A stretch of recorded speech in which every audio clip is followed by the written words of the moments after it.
মাত্র 1,40,000 টাকার লোভে নিশ্চিহ্ন করা হলো পুরো পরিবারকে। হত্যাকাণ্ড ঘটিয়েছে পরিবারের সদস্যই আপন মেয়ের জামাই। এর মধ্যেই ঘাতক রবিনকে গ্রেফতার করেছে পুলিশ। তার স্বীকারোক্তিতে বেরিয়ে এসেছে রোমহর্ষক বর্ণনা। ট্রিপল মার্ডারের ঘটনা রাজধানীর ধামরাইয়ের। গেল 2 জুন ঢাকার ধামরাইয়ে একই পরিবারের 3 সদস্যের মরদেহ উদ্ধার করা হয়।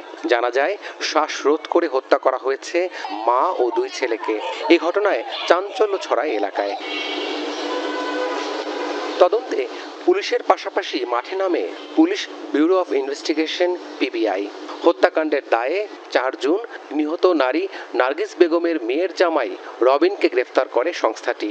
জেরায় অপরাধের দায় স্বীকার করে রবিন। অকপটে স্বীকার করেছে যে না, আর কেউ ছিল না, আমি একাই প্রবেশ করেছি, একাই কাজটি করেছি। যখন আমি তাকে জিজ্ঞেস করেছি যে তোমার একার পক্ষে তো ওই যে 17 বছর বয়সের যে শ্যালক শামীম, তাকে তো হত্যা করা কঠিন, তখন সে উত্তর দেয় এবং জানায় যে বালিশ দিয়ে তার মুখে চাপা দিয়েছিলাম, সে শব্দ করেছে কিন্তু শব্দটি আর বাইরে তার মা বা অন্য কেউ শুনতে পারেনি।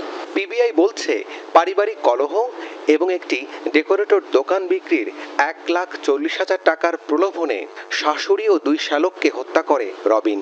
ঘটনার দিন কৌশলে বাড়িতে ঢুকে 3 জনকে বালিশ চাপা দিয়ে মৃত্যু নিশ্চিত করে। রাখছিল যে বিজনেস থেকে তাকে বঞ্চিত করা হলো, সে মনে করছে যে আমাকে বঞ্চিত করা হলো, যে বিজনেসটা যেহেতু ক্লোজ করে দেওয়া হয়েছে। আর আরেকটি অভিযোগ হচ্ছে তার শ্যালক তাকে দেখতে পারতো না, যেহেতু সে ওইরকম ফ্যামিলিকে কন্ট্রিবিউট করতো না, তার শ্যালকেরও এক ধরনের ক্ষোভ ছিল। সব মিলেই তার মধ্যে শ্যালকের প্রতি একটি ক্ষোভ আর শাশুড়ির প্রতি ক্ষোভ হচ্ছে যে আমার বিজনেসটা আমাকে কন্টিনিউ করতে দেয়নি। বিজনেস তো তার না, বিজনেস তার শ্বশুরের। ঘটনার পর সেই টাকার কোনো হদিস পাওয়া যাচ্ছে না বলেও জানায় পিবিআই। আমরা তথ্য